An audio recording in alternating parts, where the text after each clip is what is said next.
The Volcano Explosivity Index starts at level 0, where eruptions release magma so gently that the eruption column barely rises above the vent, often staying under 100 meters. The volume of material is small, ash is negligible, and the activity can continue for months or even years without any pause.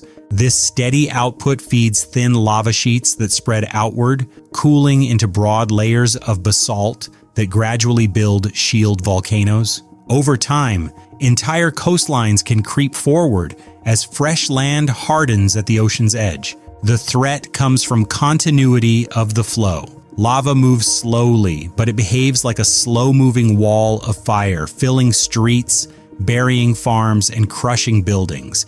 At Kilauea, long-lived eruptions have rerouted highways, isolated communities, and forced repeated evacuations as vents reopened miles apart. Volcanic gases pool in low-lying areas and can suffocate people and animals without warning. There is no single moment of terror, only weeks of unavoidable loss as the ground advances. Level 1. Level 1 on the Volcano Explosivity Index marks the moment a volcano begins to burst instead of simply flowing. Gas bubbles expand inside rising magma, and bursts at the surface can throw glowing fragments into the air. If magma interacts with groundwater, these explosions can become more violent. This airborne debris is known as tephra, ranging from fine grains to heavy glass-filled rocks. Plumes climb from a few hundred meters to about a kilometer, dusting nearby slopes with fresh ash.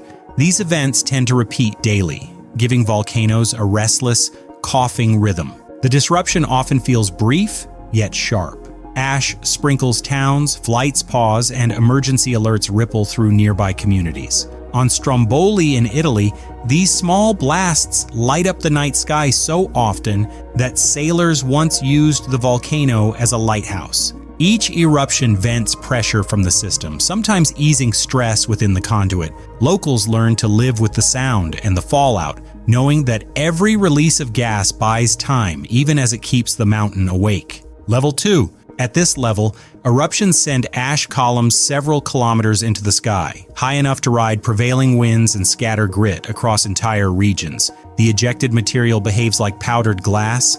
It infiltrates engines, clogs air filters, and scratches windshields until visibility drops to near zero. Even a thin layer can contaminate reservoirs and coat crops, turning fields gray. The impact stretches far beyond the crater. Mount Etna has grounded flights in Sicily and forced airport shutdowns as drifting ash clouds crossed busy air routes. Farmers watch leaves burn under acidic particles, while cities sweep streets that fill again hours later. No lava needs to reach a runway for an airport to close. A column rising into the troposphere can stall travel hundreds of kilometers away, showing how a moderate eruption can ripple through modern infrastructure with surprising ease. Level 3.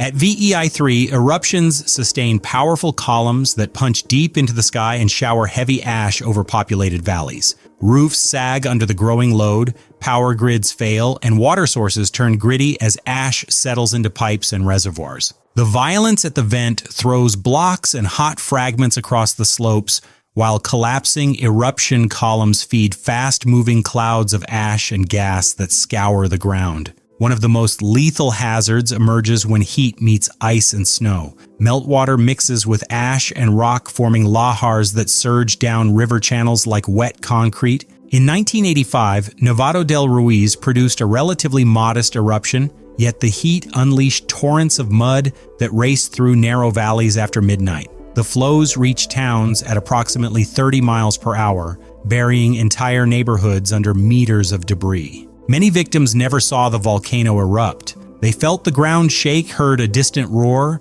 and were overtaken by darkness and mud before there was time to react. Level 4. After Level 3, eruptions cross into truly catastrophic territory, marking Level 4 on the index. Columns of ash surge beyond 10 kilometers, often approaching or reaching the lower stratosphere, spreading grit across regions within hours. The most destructive force often races along the ground. Pyroclastic flows surge outward as dense clouds of ash, gas, and shattered rock, hot enough to ignite forests and fast enough to overtake vehicles. Towns in their path vanish under choking darkness and searing heat. The 2011 Nobro eruption showed this level of devastation. On June 12, 2011, after a series of earthquakes, Nobro erupted, injecting sulfur dioxide into the stratosphere. The ash cloud from the eruption reached altitudes that disrupted airline traffic and was estimated to be one of the largest sulfur dioxide injections measured by satellites in recent decades. The eruption caused the evacuation of the inhabitants of Afambo, Nebro, and Sireru, and led to the death of 7 people, with some reports suggesting 31 additional indirect fatalities. Level 5? Level 5 eruptions push volcanic impact beyond local disaster into the realm of global consequences. Ash columns rise higher than 20 kilometers, injecting sulfur-rich gases into the stratosphere, where they spread around the planet. These gases transform into fine aerosols that reflect incoming sunlight, dimming skies and cooling the surface for months to years. The shift seems small on a thermometer, yet it disrupts rainfall patterns, weakens monsoons, and shortens growing seasons. Mount St. Helens eruption in March 1980 began with a series of earthquakes and steam explosions, and then volcanic explosions and pyroclastic flows. Days before, a massive earthquake triggered the largest landslide in recorded history, causing the volcano's weakened north face to collapse. Steam blast eruptions escalated for 2 months, and at 8:32 a.m. on May 18, 1980, Mount St. Helens produced a catastrophic eruption. The disaster claimed 57 lives, destroyed hundreds of square miles of land, and caused over $1 billion in damages. The summit's height was significantly reduced, leaving a massive crater on the north side where the peak once stood. The 1980 eruption of Mount St. Helens is considered the most significant and destructive volcanic event in United States history. Level 6?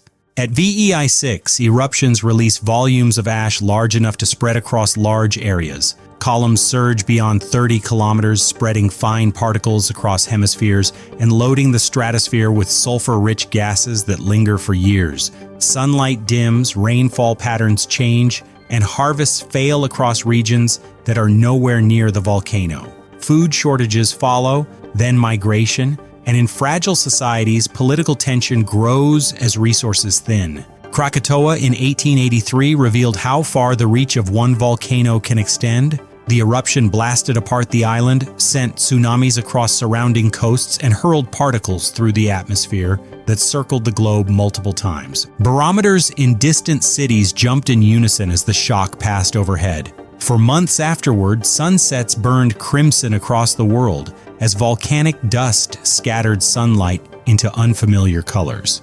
This eruption unfolded during the age of telegraphs and global shipping, allowing newspapers to stitch together a planetary story in near real time. People on different continents shared the same strange skies, connecting climate shifts to a single event in the tropics, and the volcano became a silent driver of hardship far beyond its shores.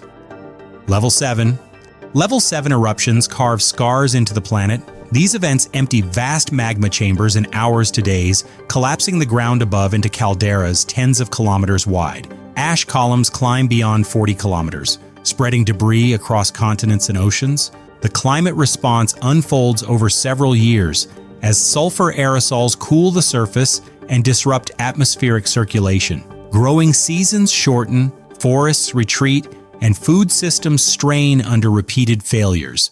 Tambora in 1815 stands as a stark example. The blast erased villages near the mountain and injected enough material into the atmosphere to chill the following year across much of the northern hemisphere. The summer that followed brought frost to fields, ruined harvests, and caused bread riots in crowded cities. Crop losses triggered famine in parts of Europe and Asia, forcing families to migrate in search of grain. Level 8. Level 8 on the Volcano Explosivity Index represents the largest explosions the Earth can produce. These events release more than 1,000 cubic kilometers of material in a single eruptive sequence, draining enormous magma chambers and causing the ground above to collapse into vast calderas. Ash columns can rise higher than 50 kilometers, spreading fine debris across continents. Entire regions fall under thick blankets of ash, and sunlight weakens as particles fill the upper atmosphere. Global temperatures drop, rainfall patterns shift, and ecosystems struggle to recover for generations. Yellowstone's prehistoric eruptions show the scale of this force. The caldera that exists today marks where the land caved in after colossal volumes of magma emptied below the surface. If a level 8 eruption occurred in the modern world, it would be apocalyptic. Pyroclastic flows would incinerate anything in a 40 to 70 mile radius. Ashfall would smother farmland across major food-producing regions, short out electrical grids, ground air travel for months, and contaminate water supplies. The massive amount of sulfur dioxide it would inject into the stratosphere would put the world into a volcanic winter, reducing global temperatures.